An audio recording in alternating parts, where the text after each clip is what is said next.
जो चला है वो है BEML। वो स्टॉक आपकी स्क्रीन पर लेकर आते हैं। BEML पर आशीष चतुर्मोता ने जो ट्रेड दिया था वो टारगेट स्टॉप लॉस एक बार दिखाइएगा और स्टॉक का चार्ट भी आपकी स्क्रीन पर लेकर आएंगे, क्योंकि क्या चल रहा है मैं इसी स्टॉक का जिक्र हुआ, जिक्र नहीं काफी डिटेल में चर्चा हुई और 1700-1850 के टारगेट्स की बात आशीष चतुर्मोता ने भी रखी आपके सामने। 6.5% का इजाफा आपकी स्क्रीन पर है और डे हाई हमने देखा है इसका अच्छा खासा, करीब 1635 डे हाई पर ही समय खड़ा है काउंटर। तो क्या चल रहा है मैं इसीलिए हर रोज हम ऐसे बहुत यूनिक ट्रेड्स लेकर आते हैं और उसी पर आपकी नजरें होनी चाहिए। तो सुमित, सारे जो आपने डिटेल निकाली थी उसका फायदा दर्शकों को तो मिल ही रहा है। हाँ, वो 385 रुपए पर शेयर की जो वैल्यू लैंड पार्सल की थी, शायद बाजार को वो पसंद आ गई। एनटी की वो रिपोर्ट थी और अगर डायरेक्टर साहब दोबारा वो रीइटरेट कर पाएंगे वो प्लेट जिसके अंदर इसके अलग अलग लैंड पार्सल्स के नाम थे कि किस किस जगहों के किस किस कितनी कितनी लैंड है, तो वो ज़्यादा इंटरेस्टिंग आपको इस चार्ट के साथ दिखाई पड़ेगा। कंपनी के पास करीब करीब 3500 एकड़ की ज़मीनें हैं जिसका ये ब्रेकअप आपके स्क्रीन पर है। 205 एकड़ बेंगलुरु में, मैसूर में करीब करीब 530 एकड़, 2400 एकड़ केजीएफ में, केजीएफ हुआ कोलार गोल्ड फील्ड में, और पलक्कड़ में करीब करीब 375 एकड़ की ज़मीनें हैं। इस ज़मीनों की वैल्यू रफली 2000 से 2200 करोड़ रुपए के आसपास है। कंपनी की टोटल मार्केट कैप जो है वो करीब करीब 7000 करोड़ रुपए के आसपास है, तो उसका 30% हिस्सा मोटा मोटा 400 रुपये पर शेयर के आसपास से बैठता है। तो वो 400 रुपये पर शेयर बाजार ने शायद आंका है और उसी का रिएक्शन आप देख रहे हैं, शेयर डे हाई पर ट्रेड कर रहा है। जी हाँ, 8% का मूव, बहुत ही सॉलिड मूव दरअसल स्टॉक में और तगड़े वॉल्यूम्स पर दरअसल ये मूव आता हुआ दिखाई दे रहा है। शर्मिला, कोई एडिशनल इंसाइट आप देना चाहेंगी BEML में? जो सुमित ने कहा कि 385 रुपीस पर शेयर का वो वैल्यूएशन मिलेगा इनके लैंड पार्सल को ही, लेकिन उसके आगे फिर और बड़े ट्रिगर्स आते हुए दिखाई देंगे। विनिवेश का रास्ता इस पर्टिकुलर मूव के बाद और आसान हो सकता है।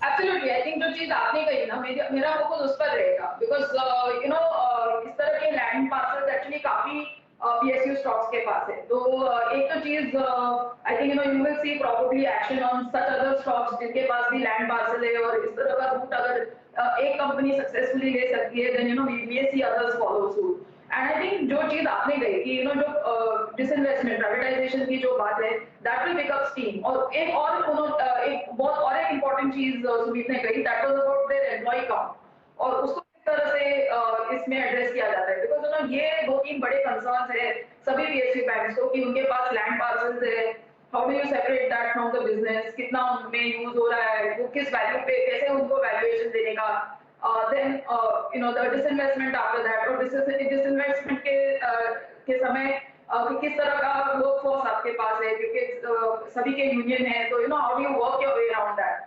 So I don't think, meaning of course आज जो हम वो देख रहे हैं BEML पर, it is precisely because of जो अभी चर्चा हो रही थी, लेकिन आगे अगर आपको स्टॉक देखना है तो as you said, I think it is more of the disinvestment angle which is of interest.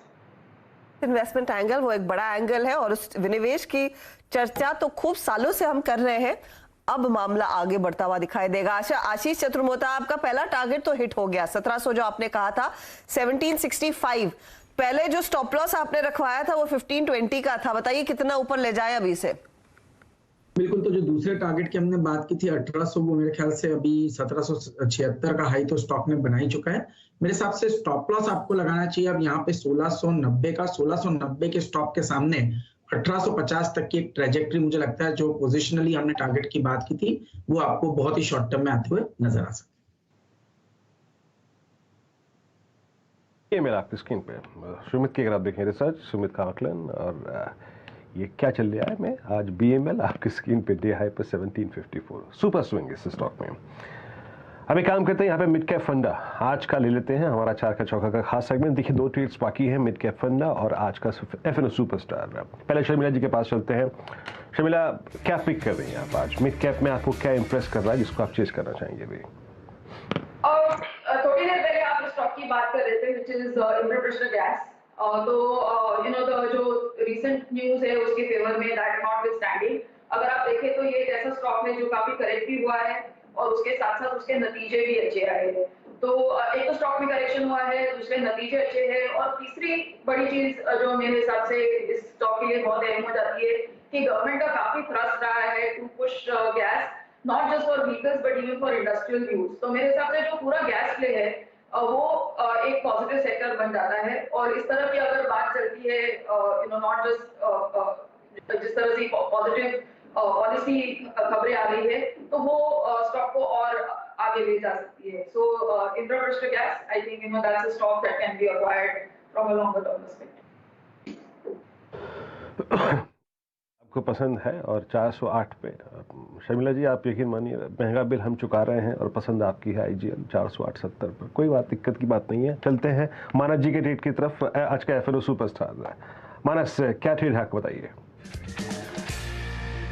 देखिए, FNO सुपरस्टार में जाइडस लाइफ पे मेरा ध्यान है और मेरे ख्याल से फेब के बाद बहुत बार अटेम्प्ट किया स्टॉक ने 380 के लेवल्स को ब्रीच करने का, लेकिन इस बार इसने 380 का स्तर ब्रीच किया है, तो काफी बड़ा ब्रेकआउट है, बड़े कंसोलिडेशन के बाद देखने को मिला है। तो अब जाइडस लाइफ कम से कम 395 के लेवल्स को दिखाएगा। करंट लेवल्स पे खरीदारी करने की राय रहेगी 374 के स्टॉप लॉस के साथ। कॉल ऑप्शन में भी ट्रेड ले सकते हैं, 380 का कॉल ऑप्शन लीजिए। 8 रुपए के आसपास मेरे ख्याल से ट्रेड कर रहा है, 10 रुपए के आसपास ट्रेड कर रहा है, वहां पर खरीदारी करिए। 5 रुपए के स्टॉप लॉस है, कम से कम 20 रुपए के स्टॉप टारगेट के लिए। तो जाइडस लाइफ है आपके लिए FNO का सुपरस्टार। यहाँ पर भी तेजी का ट्रेड लेने की फिलहाल स्थिति उभर कर आ रही है। ये एक और बाय कॉल आपके लिए, लेकिन नजर नहीं हट रही है BML के ट्रेड से, क्योंकि जब इनफैक्ट हम न्यूज रूम में चर्चा कर रहे थे, हमें इसका आकलन नहीं था कि इतना वैल्यू दरअसल मार्केट दे सकता है उस पर्टिकुलर SOTP के ब्रेकअप को, जो सुमित ने आपके सामने पेश किया। 18% तक की गेंस दिखा चुका है, 1800 के लेवल्स आ गए। तो सुमित, बधाई आपको बढ़िया रिसर्च के लिए। और चतुर्मोता साहब, आपको भी आपका पहला टारगेट हिट हुआ, 1850 की दिशा में तो चल ही गया है। अच्छा, अब सुमित हमारे साथ बने हुए हैं, तो आपको बताएंगे कि हीरो मोटोकॉर्प, कल जो बड़े दिग्गज कंपनी के नतीजे आएंगे उसमें हीरो इंपॉर्टेंट है। आयशा के नंबर्स हमने देखा बहुत ही बढ़िया थे, क्या हीरो भी इसी तरह का कमाल दिखाएगा? देखिए, हीरो पे भी मैं बातचीत करूंगा, लेकिन एक बार वो BEML के साथ साथ अब तमाम विनिवेश वाली जो कंपनी जिनके लैंड पार्सल हैं, चाहे RCF, NFL, फैक्ट, चंबल, इन सब पर भी जरा नजर रखिएगा। वहां पर भी शायद कुछ मूवमेंट आता हुआ दिखाई पड़े। इनफैक्ट जितनी भी सरकारी PSU जाइंट्स हैं जिनके पास लैंड पार्सल है, वो सब इसी तरह का ट्रिगर दिखा रहा है। सब में शायद अच्छा मूव आता हुआ दिखाई पड़ रहा है। एनीवेज, अब आते हैं हीरो मोटोकॉर्प के नंबर्स को लेकर। हीरो मोटोकॉर्प के केस में जो चीजें मार्केट रीड करना चाह रहा है वो है इनका वॉल्यूम का नंबर। करीब करीब 36% की वॉल्यूम ग्रोथ Q1 के अंदर कंपनी की रही थी। और क्योंकि जो नंबर्स हैं गोइंग फॉरवर्ड, ये अनुमान लगाया जा रहा है कि रेवेन्यू फ्रंट पर 8,720 करोड़, 60% के आसपास की ग्रोथ, और 119% की ग्रोथ मुनाफे में 800 करोड़ का एक आंकड़ा। लो बेस का इंपैक्ट YOY बेसिस पर, सीक्वेंशियल बेसिस पे जो कंपनी के नंबर्स है उस पर हायर इनपुट कॉस्ट का एक इंपैक्ट देखने को मिलेगा। लेकिन कमेंट्री पार्ट क्रूशियल रहेगा, स्पेशली EV को लेकर, Tier 2 मार्केट्स को लेकर, रूरल सेगमेंट को लेकर, गोइंग फॉरवर्ड फेस्टिव डिमांड को लेकर, और आने वाले समय जो मानसून का नंबर्स का मूवमेंट रहेगा उसका, ये कुछ चीज़ें हैं जिनको बाजार बहुत कीनली वॉच करेगा। 36% के आसपास की वॉल्यूम ग्रोथ लास्ट क्वार्टर में दिखाई चुका है ये अब तक, तो अब ये वॉल्यूम ग्रोथ सस्टेन करती है Q-on-Q बेसिस पर, इसको बाजार जरूर देखेगा। अच्छा, गोइंग फॉरवर्ड के कमेंट्री के साथ साथ कंपनी का सबसे बड़ा जो ईयर मार्क प्लान है वो प्राइस हाइक का कितना इम्पैक्ट, कितना रियलाइजेशन उससे इंप्रूव हुआ, जो अनुमान है 17 से लेकर 19% के आसपास वो रहेगा। और दूसरा, नए लॉन्चेस, प्रोडक्ट मिक्स, ये कुछ और चीज़ें इनको बाजार बहुत कीनली वॉच करेगा। तो यहाँ कमेंट्री पार्ट ज़्यादा क्रूशियल रहेगा। नंबर्स में मोरलेस हमें 36% ग्रोथ का आंकड़ा पता ही है, रियलाइजेशन का आंकड़ा पता ही है, तो उस हिसाब से बाजार एक आंकलन बना के चल भी रहा है। तो हीरो मोटोकॉर्प एक स्ट्रॉन्ग परफॉर्मेंस की उम्मीद बिट्टा लेवल पर, और साथ ही साथ मार्जिन एक्सपेंशन का अनुमान लगाया जा रहा है। अब देखते हैं कितना बेहतर प्रदर्शन दिखाता है अनुमान से। स्टॉक आज 0.5% ऊपर